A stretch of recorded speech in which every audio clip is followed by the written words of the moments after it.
This is the movie Roar, the most dangerous movie ever filmed. And this is producer and lead actor Noel Marshall, and he is about to get severely injured.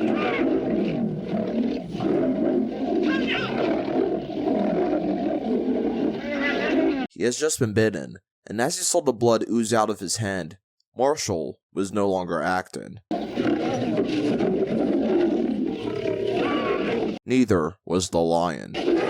The set of Roar had 150 wild animals roaming on set, so attacks like these were common. It was so bad that the movie's tagline was, "No animals were harmed in the making of this movie, but 70 cast and crew members were." Surprisingly, a good portion of these injuries would make the final cut. But that wasn't the only problem. The attacks, combined with budgeting issues and natural disasters, would take Roar 11 years to make, creating one of the worst productions in Hollywood history. Things did not look good for Marshall, but to understand how the hell he got himself into this situation, we have to go back to where it all started.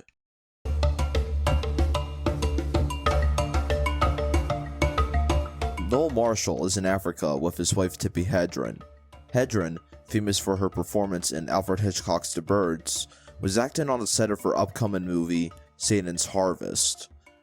During a tour of the area the couple took during one of their off days, they came across an abandoned house that was occupied by a pride of lions. The Marshalls were awestruck by this surreal sight, and after hearing how the local lion population suffered from excessive hunting and habitat loss, the idea for Roar was born. The plot would be simple but effective. We are introduced to a scientist who lives in coexistence with lions, but after his family moves in and are terrorized by the cats, they learn at the film's conclusion that humanity can coexist with the animals, promoting a pro-conservationalist message to the audience, along with being filled with suspenseful, comedic, and action-packed scenes. After they pitched the idea to their children, they agreed to participate in the project. However, issues began to arise. They wanted to shoot in Africa, but after learning that no one domesticated lions there, they settled to shoot it in their home state of California. They also considered renting out the lions, but after they realized how expensive it would be, they decided it would be cheaper to raise their own. Despite being told by numerous animal trainers that this would be a bad idea, the Marshalls adopted Neil. Once taken in, he was allowed to roam freely in their Sherman Oaks home and interact with the family. Soon, Life magazine heard about this, released an article on the family with surreal images of the lion just vibing with his family. Soon, more cats would join Neil, some from circuses, some from zoos, and some from overly ambitious pet owners. Having lions in the house might seem like a crazy idea. I mean, it is. But the purpose for doing this was to make the cats comfortable around humans before they started filming. One day, John Marshall came home and discovered 2 tiger cubs in the house. He was like, "Hey Dad, why do we have tiger cubs here? You know, they don't live in Africa." Noel responded by simply saying, "Yeah, but they're so cute." Anyway, despite all the publicity, it turns out that raising lions in your home was incredibly illegal, even in the 1970s. After the neighbors started complaining and the local authorities sent a warning, the family made plans to move their pride. They bought a ranch in Soledad Canyon, and now, with all the cats in their new home, they began to build the set. However, another problem arose: money. With the animals' food costs taking up a significant portion of their current budget, they needed to get their hands on some cash. To keep the project alive, the family started to sell off most of their possessions to ensure they had the proper funding. As they waited for more investors, the family continued to buy more animals. The original lions also started reproducing, resulting in higher food and maintenance costs. Despite the ballooning budget, everything was saved when a movie that Noel Marshall produced started to do exceedingly well at the box office, and that movie happened to be none other than The Exorcist. After securing investors and now rich in Exorcist money, they were ready to start filming in 1976. By this point, the family possessed, please stay with me, 71 lions, 26 tigers, 10 cougars, 9 black panthers, 4 leopards, 2 jaguars, 1 tigon, which is a hybrid between a lion and a tiger, 7 flamingos, 6 black swans, 4 Canadian geese, 4 cranes, 2 peacocks, 2 elephants, and a marabou stork. Now, filming with all these animals seems like a cool idea. However, once reality set in and they started to film, even more issues arose. First off, I should point out that none of these animals were tame. Sure, the few cubs that grew up with the family were comfortable around humans, but they were still not tame. When it comes to cats that are not domesticated and this size, they are incredibly hard to control.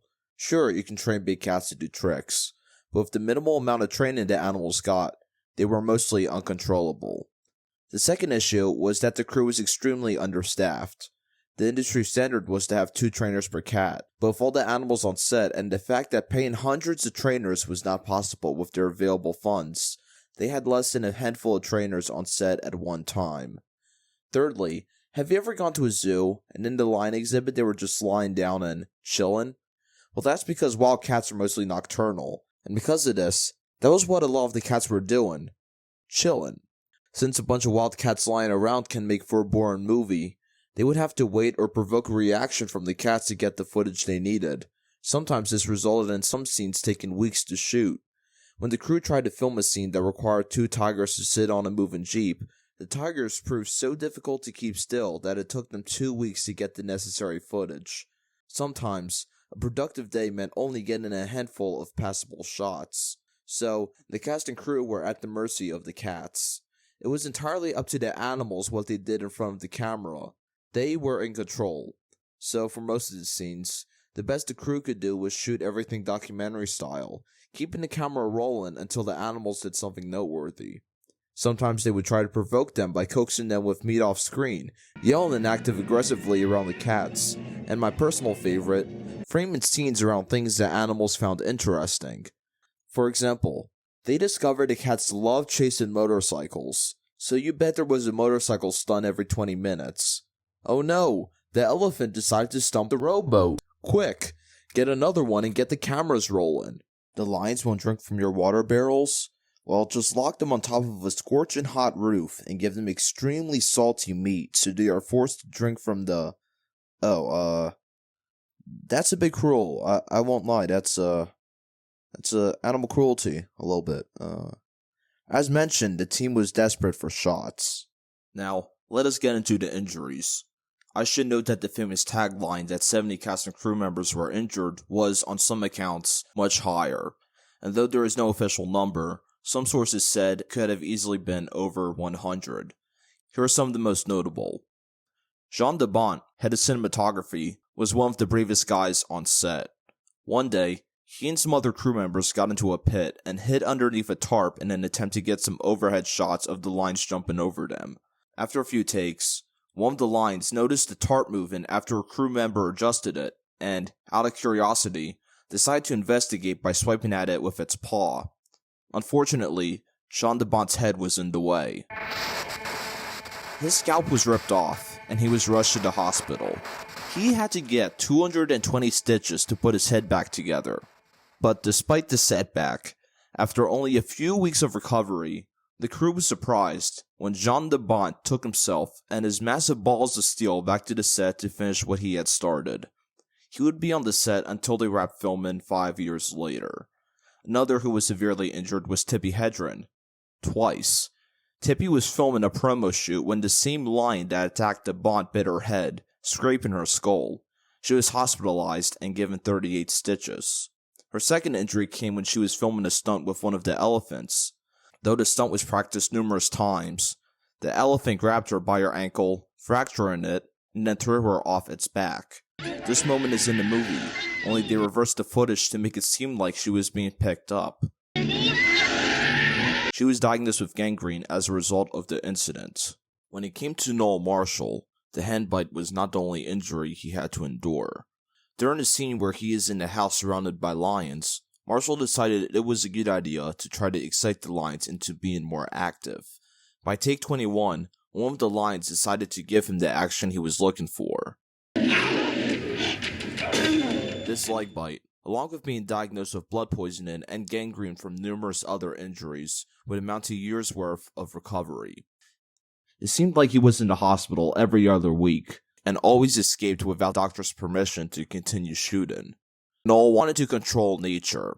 However, like many men before him, They begin to realize that the fight to conquer the natural world is never truly won, especially when said nature keeps sending you to the hospital every other week.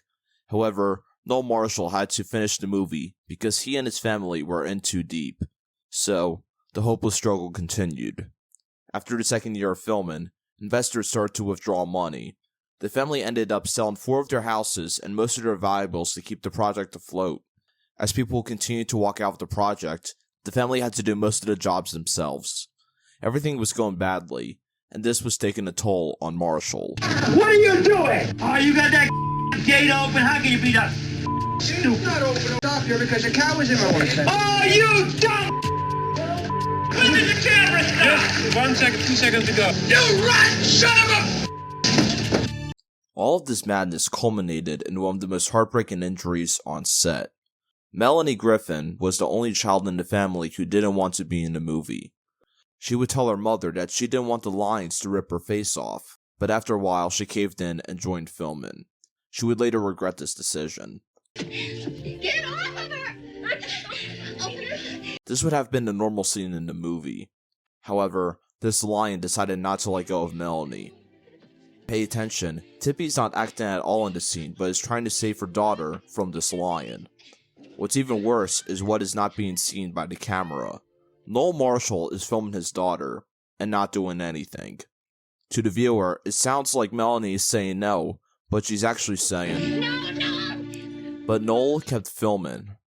He needed the footage. Melanie's fear of having her face ripped off became true, and she had to get facial reconstruction surgery after the incident. And this is not behind the scenes footage. Noel Marshall, her father, left the attack in the movie. The only person who did not get injured, except for a few bruises here and there, was Kenyan actor Kailo Mativo. You may recall earlier in the video that there were barely any trained lions in Africa. That's because the African people believed in respecting the cats from a distance. Say hello to Henry the Jaguar, would you? Not today. Though Mativo never left the production, he refused to be around the cats outside of shooting hours. In other words, he was one of the smartest people on set. Going back to the dumbest person on set, Noel Marshall was facing another issue.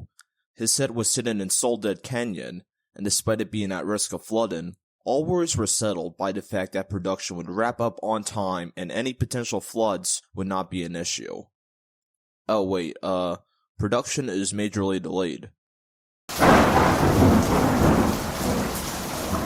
After a heavy night of rain on February 9th, 1978, a nearby dam collapsed and submerged the set under 16 feet of water.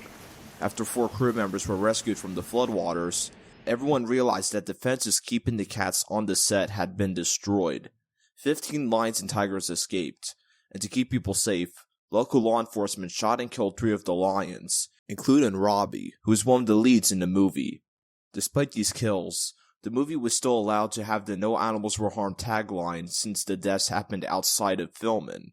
With millions of dollars in damages, the crew began to painstakingly build the set back to its former glory. By July 1979, they were back filming. To add further headaches, Noel also had to fight a few wildfires during production, with the occasional piece of set engulfed in flames. Yeah, by 1981, production finally wrapped. Since they were shooting everything documentary style, they had a lot of footage.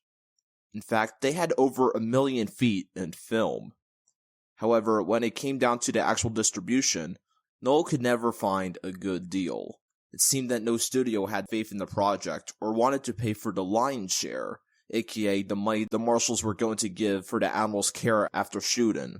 The final distribution deal did not even include a theatrical release in North America, but the movie premiered internationally between 1981 and 1982. The film grossed around $2 million, and with a $17 million budget, Roar was officially a box office flop.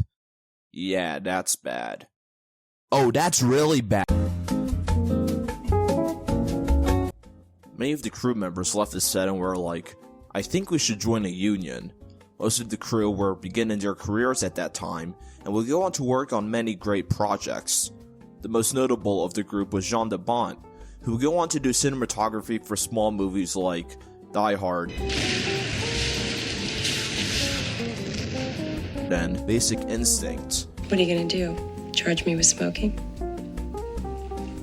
And he even stepped into the director's chair to direct, well, I don't know, Speed and Twister, both decade-defining movies. Melanie Griffin also did not do too bad for herself, and she starred in a line of hits and got a Golden Globe and an Oscar nomination for her work in Working Girl. John Marshall decided that acting wasn't his calling, and he became a successful producer of commercials and founded his own studio. He has been very vocal about his experience shooting the film and was very open toward the film's re-release. Tippi Hedren retired from acting and divorced Noel Marshall. Despite whatever intentions Noel had for the picture, I think this is well deserved. Just to add some more context, remember where Tippi got her start, Alfred Hitchcock's The Birds. Her relationships with the acclaimed director was complicated, to say the least, and it grew extremely sour as Hitchcock tried to make advances on her. When she refused, he would quite literally torture her on set. For one scene, Hitchcock tied live birds to her and filmed take after take as Tippi was attacked. You might see some parallels between Alfred Hitchcock and Noel Marshall, especially since both were abusive directors. After the divorce, she founded Shambhala Wildlife Preserve, a non-profit sanctuary house where she took in and refused to breed the remaining cat population. This issue of them being born in the United States to be sold as pets has not stopped. She would write a book about her story, and her reserve is still up and running to this day. After Roar, Noel Marshall would do the occasional film job here and there, but nothing on the scale of Roar ever again. He died in 2010 from brain cancer. And for the movie? Well, it is a cult classic.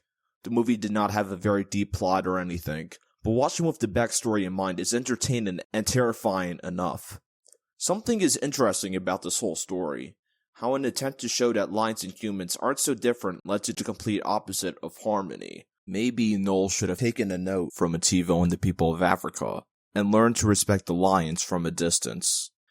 But he had to play with nature's power, and that left him with the most dangerous movie ever filmed.